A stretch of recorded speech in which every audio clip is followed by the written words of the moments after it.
Welcome to Our Dyke Histories.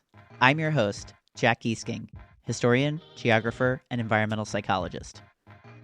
We dive into the past and present of les, queer, trans, sapphic, and bi communities decade by decade in collaboration with multicultural lesbian literary and art journal Sinister Wisdom. This season, we're all about dyke bars, with an asterisk. Lesbian bars, queer parties, and trans hangouts. The structures that made them necessary, the lives they made possible, and the worlds we made from them. Our Dyke Histories. Come for the history, stay for the revolution, gossip, and desire that built us.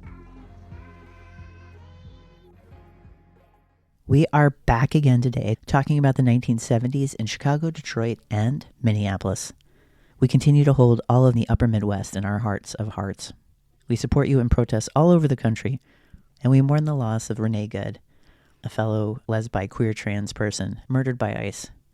As we think about these protests and actions, Renee was white, and the last time queers and trans protested something this big across the country, it was the death of another white queer, Matt Shepard.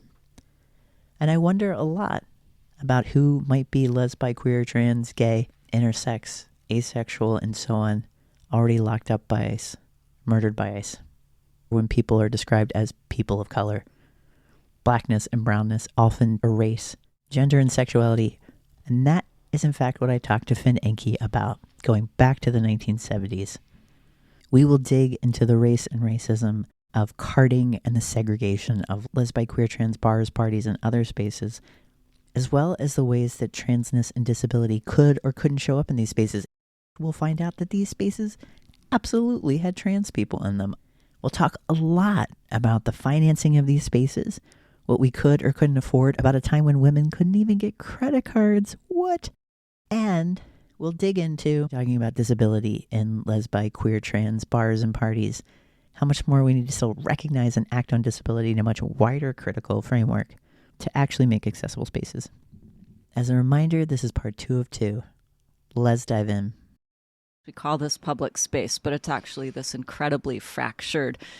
It's maybe for many people acts more like a maze. There's walls around where you go and where you don't go and how you do the going, right? One of the most powerful stories for me that really brought that up was the story that I start my book with, this American Indian woman, Eileen Houdan, who was in an abusive marriage and knew that there was this thing called the women and knew that the women would help her, but she didn't know how to find the women. And the only resource she had at hand was a phone book. And she'd go looking through the phone book and say, how do I look for the women? How do I find the women who can help? And she didn't access that until a chaplain or minister took her and her children to a women's shelter at one point. And she's mopping the floors the next morning because that's the job that she has for being in the shelter. And she's overhearing all of these conversations that are clearly the women having the conversations. She's like, how can I possibly have access to these conversations? She's in the women's shelter. She's hearing these conversations. And on the one hand, she's right there. But there's something in the conversations that suggests a certain amount of mobility that isn't available to her. That even just to be having those conversations about how you build this resource, that resource, the other resource. Like the privilege and the entitlement of what you can or get. Yeah. That there was something that really implied a great deal of mobility that at the time was unimaginable to her. But while she was there, she did get hooked in. Yay! And she got connected. And then she went on to start creating these resource. Houdan also said when she was staying at Women's Advocates, a newly opened shelter for battered women, the next morning she recalled, I overheard all these different conversations going on between the shelter staff. I remember thinking, why can't I be in those conversations? I finally found the women's movement, and here I am mopping the bathroom. To her, it, quote, seemed unattainable. And yet, listen to what happens to Eileen. Y'all, it's incredibly moving what she accomplished. She's currently the co-founder and organizer for the Elders Lodge Sexual Assault Council, but she also founded several vital, important organizations that continue to thrive, including Mending the Women of Nations, Minnesota Indian Women's Sexual Assault Coalition, amending the sacred hoop. What an extraordinary, wonderful person. She got connected, and then she went on creating these things that were very much inspired by her own experience of not having access to this thing that she sort of knew vaguely was out there and was going to be helpful. Oh, this is cool. She got together with some other women and were like, we need to be creating Battered Women's Shelter Resource Center for Indigenous women. There's such a great need for this. She's connected with the American Indian movement, but they're at that time not really addressing some of these gender issues. So she's like, we really need to create these resources for Indigenous women.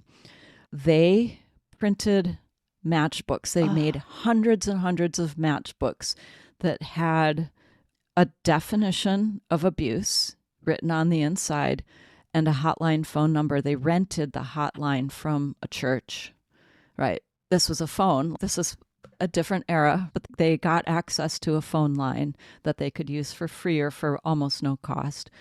They printed hundreds or thousands of these matchbooks, and they distributed them everywhere they knew Indigenous women went. So they left them in laundromats, they left them in grocery stores, they left them in bars, they left them kind of wherever they knew Indigenous women would be going. Whatever the local grocery store was in the neighborhood that had a high concentration of Indigenous people.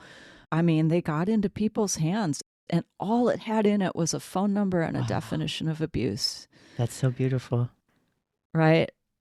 And they ended up building and building and building. It became a statewide resource center that they ended up creating, but that's how it started. They just thought, how do we plant a seed? How do we get a phone number to people who might need it? It's so powerful. And also at this time, something that is spreading and you would have totally seen word of in a bar, anywhere else you would have gone, was lesbian lines. Like there's like the various different, there's like the gay switchboard becomes the gay and lesbian switchboard at some point. There's a lesbian switchboard. There's national numbers. There's local numbers. Yep. People are just, there's a new book called Calling the Lesbian Line, where you can read some of the stories of what people called about. People would just call to be like, are you gay? I've never met a gay person, just to be on the line. And just what that meant. Yes. Because just as this world building has happened, if you don't go to those spaces, if you don't go in there, can't go in there and look around or know where they are or what's happening, if you don't know where the women are, you can't even imagine it. Yeah. They're beautiful stories. Right, right. Yeah, I think that world building, right, that is in a sense a travel story. Amen. Even if all you're doing is picking up a phone, but somewhere you got that number, right? There's such a physical, geographical aspect to all of these experiences. Even when people might not actually be physically moving around that much, they're also moving around because they're figuring out where to go, or they're figuring out where to not go. Like you say, you want to get from this resource center to this bar, but you know what side of the street you need to walk down. And that's a physical, geographical knowledge, right? That's a community-based knowledge. Generations of Brooklyn lesbians just live on the F train. You'll find each other, right? Or which bus line to live on, or which stop to live on, or, just go find the mission, right? People moving there, like word of mouth, like what neighborhood to land in and what places to go. Yes. And then getting there and wandering around and then seeing each other. Somebody once online called it the dyke nod, and I've loved that. When you see another homotranssexual on the street and you nod at each other, like, I see you. Yeah. Or there's the flirtation, like, hey, what's up? Yeah. But those are happening too outside these spaces. So the public space is changing, that there can be recognition and flirtation. Right. And that was something also that was very exciting for me in thinking about this as travel stories, that we're experiencing these social geographical environments that are sometimes incredibly nuanced too. Yeah. Like, I don't feel at home here, but there's another one. I mean, it happens kind of wherever you go. It's people sussing out what is the nature of this space and how that feels. Is this environment built in a way that can accommodate me? Or is it built in a way that explicitly attempts to exclude me, or something in between. Yeah. I wonder too, what were the other kind of like racial class dynamics in party spaces or bars? As we talked about in the other 70s episode, people were not only getting kicked out of bars because of their race and the racism, particularly black and brown women, but they were also not even let into bars. People asking for multiple forms of ID. I've heard in different cities sometimes up to 5 forms of ID. Who the heck carries 5 forms of ID, especially in the 1970s?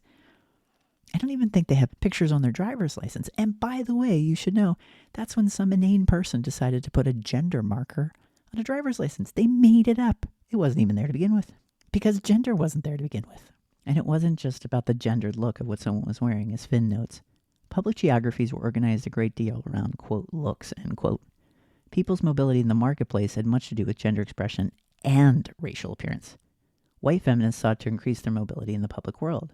They did so in part by politicizing gender expression in ways that made it difficult for them to recognize studs and ladies in black bars, or butches and femmes in dyke bars, as feminists.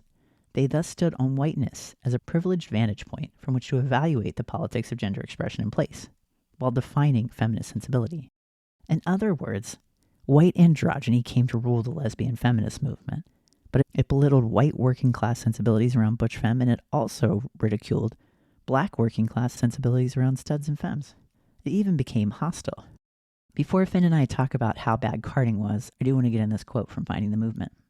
In an all-white neighborhood on the very far north side of Chicago, the up north, a bar wasn't a pick for all. North side bars notoriously required women of color to show, quote, 50 IDs, end quote, at the door. According to Gray, if I went to a north side bar, I had this, my driver's license, but that's not enough. They'd say, you need your social security card. You need your communion card. Ha ha ha. You have a passport? But despite the concerns of women of color, the local white feminist lesbian newspaper, CLL News, promoted the Up North as the most hospitable bar in town and the place for Monday night socializing. Between 69 and 72, Monday night meetings had helped make bars a particular cultural home for emerging feminist lesbians, encouraging diverse women to stake a claim in the nighttime marketplace and extend it to all nights of the week. At the same time, they contributed to the development of a new lesbian bar culture shaped around racial segregation and gender hierarchy. Gross. I mean, one thing that comes up really a lot with bars is ID checking. Oh, God, yeah. Even then. Yeah, not only even then, but it's like, oh, let's just make our own little mini police state here, right? Who needs a police state? We can do this to ourselves, right? Finn thought that their focus on bars did not romanticize historical queer bars as spaces apart, or describe a now-lost moment of utopian possibility. What a shout-out to Joan Nessel, who told us not to romanticize the violence of the past and our desperation to find IRL community today. So that was a commonly utilized practice of racial exclusion. Of keeping people out. And then kicking them out. And yeah, kicking them out. Yep, people of color. Yep. And indigenous people right. too, and black and brown people. We talk about that also in the 70s episode, but that's really where the protests kick off. The only time that dykes protest anything in New York City that's not about something horribly homophobic, racist in the heteronormative world is they're protesting their own bars for being racist over the years. That was happening everywhere. The brilliant gay black artist Marion Riggs, who died way too young in his short film Tongues Untied, which is so beautiful, talks about he's interviewing someone. They talk about flipping the bar, that they won't let too many of us in, says this black gay man, because then we'll be, quote, flipping the bar, and they wanted to seem white. Bar owners were saying, well, we're sorry, we can't, because then the police will come in here and they'll target us. But there's no solidarity. There's no anti-racism. There's hiding in whiteness. Right. Just plain old white supremacy. Right.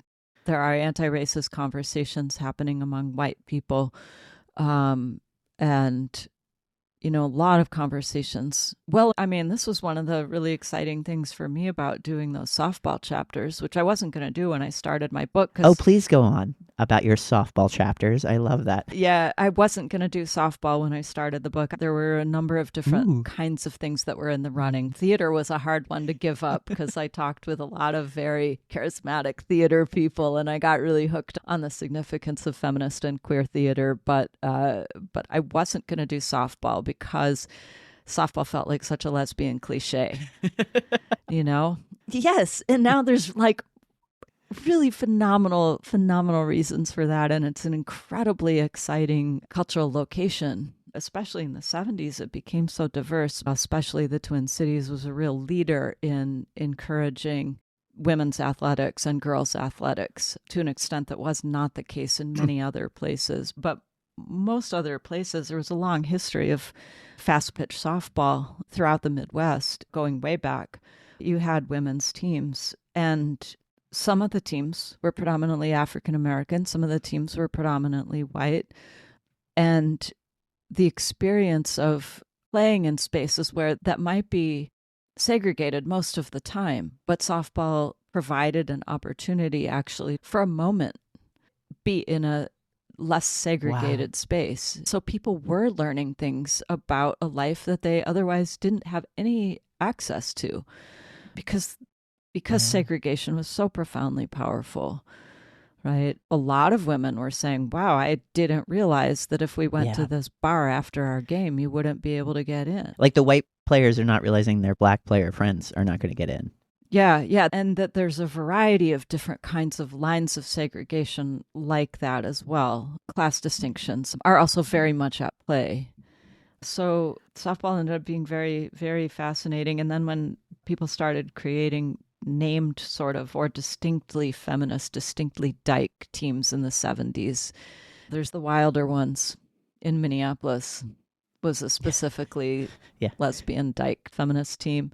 Yeah, I think that makes it into dykes to watch out for as well. Not by name. Oh, that's so cool.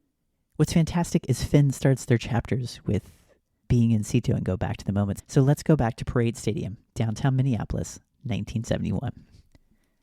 Softball players on two of the most distinctive Class AA teams in the nation shake hands, laughing, at the end of a well-played game. The Avantis of Minneapolis are a nationally ranked team of predominantly working-class white women who bear the reputation of being one of the dykiest-looking teams in the Midwest. They thrill to host the Motown Soul Sisters of Detroit, an African-American team also nationally ranked and, the Avantis know from experience, source of fun times both on and off the field. In the stands, a small group of white emerging feminists swoon over star athletes, turning them into icons of sexual self-determination. As the feminists leave the stadium, they practice the athletes' gaits and mannerisms and discuss the visible intimacy among team members.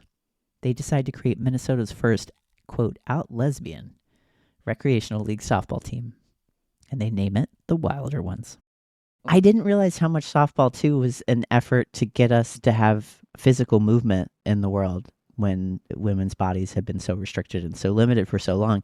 I was shocked to read in my translation of the 1928 Lesbian Guide to Berlin that Damenklub Violetta actually also had the same. They had not softball. I don't know what they would have played. Maybe like a footy. I don't know, like a little soccer. Gosh, I have to ask my German friends.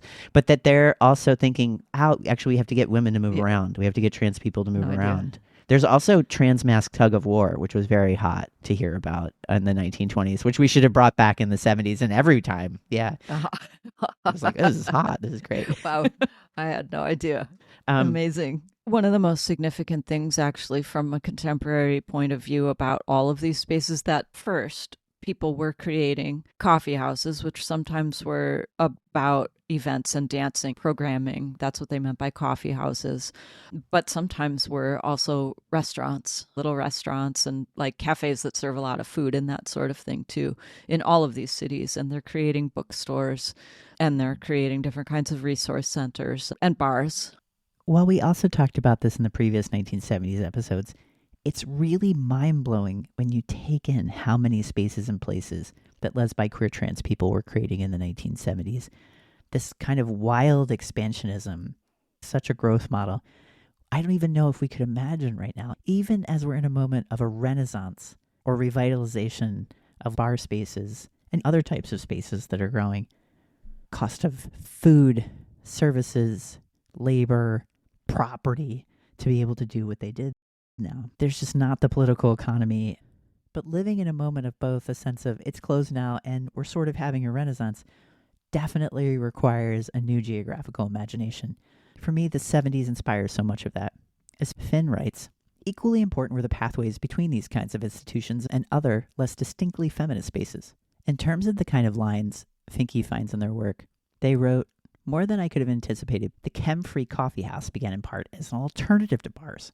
And yet many coffee house participants helped create and defend bars for women.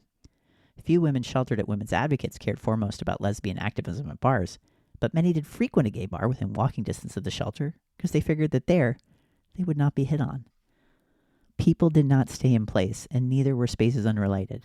Feminism found itself in part in bars and along pathways to them, and those processes directly shaped the movement. What a constellation. That is really significant, that I feel like has shifted so dramatically, is that it was actually possible to do it then. It was possible to live on very little money in the 70s. And when I say that, I'm talking about, okay, people are paying very little rent for their apartments. They might also be living, 5, 6 people to a 2-bedroom apartment too. And there might be a crash pad and whatever, but people were living on very little money. Rent was like 10% of your income, maybe then, I think is the number. And now it's heading towards half of what we pay for having housing. Right. So that was a dramatic difference in that you could rent an inexpensive place to start a little business, or you could start a business out of a back porch. That's how Amazon Books got started. Initially, it was just boxes of books on somebody's back porch. And from that proliferates, whole world of print media and presses, right? So you get feminist presses and you get dyke presses. All of these things are really starting to proliferate in ways that are very, very difficult now. Yeah, and keeping it open, the queer feels about someone didn't keep their space open. Ruby Fruit Wine Bar, has to issue an apology when they close. And even when the Lexington Club closed in 2016, you can still see the Facebook post. There's an apology coming from the owner saying, I'm sorry, because people are very hurt and upset, but financially, there's a queergeographies.com post called It's Closed Now about things just like this. But the cost of rent and now the cost of food and alcohol, keeping anything open, and what kind of queerness does that create? It's also creating like a permanent queer underclass in that way too, when we don't have the ability to connect to one another. And social media is so surveilled and regulated. I think about it every day. Yeah. And so I think in that way, we're back to the brilliance of pop-ups. And this is one of the reasons that we heroize lesbian bars and parties too, because this idea of their fixity and that supposedly all are welcome there. Although we just talked about how much that was not the case. It was not the case. Yeah, and it wasn't the case in any of these sorts of spaces. Transphobia and racism and ableism and all of these things that are also structuring these spaces at the same time. But specifically with this longevity question, there's this notion that there's a fixity to a lesbian space, like a lesbian bar or something like that. Most of them didn't have very much longevity. No. Right? Most of them didn't last that long, but they still became these iconic institutions. You might have something that lasts a little bit longer, like 12 years. When I first started doing this project, there were some older feminists who said things like, well, it didn't last very long. And I measure significance by how long something lasted. And it only lasted until 1987, and then it closed. You can look at it that way, but you can also say, this thing lasted for 14 years. That is incredible. To us especially, yeah. Yeah. And when you think about the significance of something lasting maybe even only 3 years for somebody who's in their early 20s, that's a significant chunk of time. So on one hand, I think we're looking at a lot of these things in the 70s, 80s that might have only lasted for a few years, but became very iconic. But also that there were many and they were sort of coming and going. And that part of what's a little bit difficult now when the last lesbian bar closes. It is that. It's that there aren't Right. 15 more waiting to sort of come fill that gap. I think people overall are feeling that there used to be something, and now whatever it is very different. In the early 80s, Gregor Mattson says there were over 200, and the lowest we ever got was 16 lesbian bars. But we actually started with 5 in 1939. So, we could go back to 1935 with the 2 and be like, well, that was fancy, Actually, I know of more 1930s dyke bars than that, but that is for the book. I'm working on it, y'all. Finn actually was inspired to understand the widespread and popular nature of the women's movement.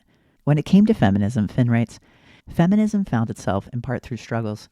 Bars acted as a mainstay of public space, organized sociality, social status, and social norms.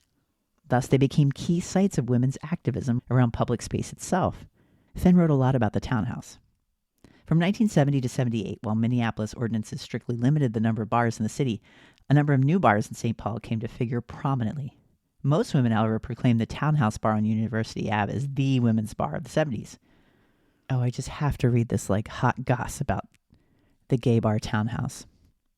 As diverse women steadily built their presence at the Townhouse, they also noted they were not entirely welcome. By early 74, the hints culminated in physical turf wars. Tables on the women's side had dwindled until one night women arrived to find that their furniture was missing altogether, replaced by a cigarette machine and an expanded dance area. In protest, they sat on the floor. Within an hour, 51 women and 12 men, well done, were sitting on the floor around the cigarette machine, and they agreed that the manager had systematically diminished the women's side of the bar and had generally made women feel unwelcome. I bet they did. When they demanded the furniture be returned, the bar manager ordered the police to bodily remove every woman, but none of the men, from the bar, with the charge that they were being highly disruptive. Following the melee, Shirley Heyer led women to the townhouse in a weekly picket on the busy strip outside the bar.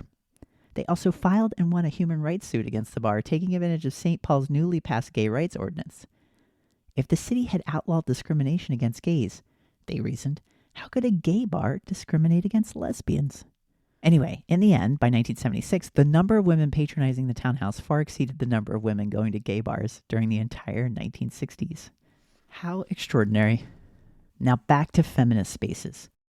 Well, the historian in me, and this is partly because of doing this project and focusing on things that weren't necessarily named feminist or named lesbian, but looking at these other sorts of spaces, I'm thinking that in the 30s, they were also all over the place, but they were coded in a way that isn't going to get pegged that way by a historian. How do we as historians find these places that were so coded and that maybe only lasted 6 months, but they changed somebody's life? Usually people are depending on arrest records and using what's in the newspaper for police targeting certain places at art history to keep focusing on, but it's also amazing to know that these places existed. The first Black lesbian bar Rowie Thorpe talks about, when I got to talk to her, was in Detroit in 1939. The Sweetheart Bar. That fills my heart with joy. And they thought they were behind the times. Yeah. They were like, oh my God, everybody had all these amazing bars and parties in Harlem. We need to catch up. And they're opening the first Black lesbian bar, Black queer women's bar, which is extraordinary. Yeah. Is there anything you wanted to say about Minneapolis and Detroit are different than other places that are happening in the world? Why they're different than New York or Chicago? Oofta.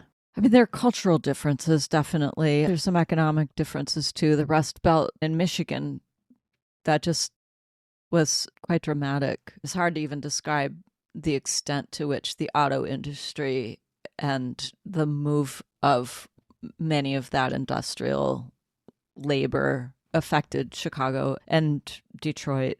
And the 70s financial crisis was just, it was so devastating to so many people, which is also why they can afford property. They can afford to make stuff because we're all in a financial crisis. That's right. We're almost to the end of our podcast, and Finn and I closed out by talking about access. Access is a really powerful concept. My friend, colleague, Amy Hamre writes really brilliantly about this as of yet unrealized notion of universal access, when most of the ways we design spaces are never thinking about disability and the myriad of ways disability works for us and an ableist world too often against us. But access is a core concept when it comes to disability and also transness.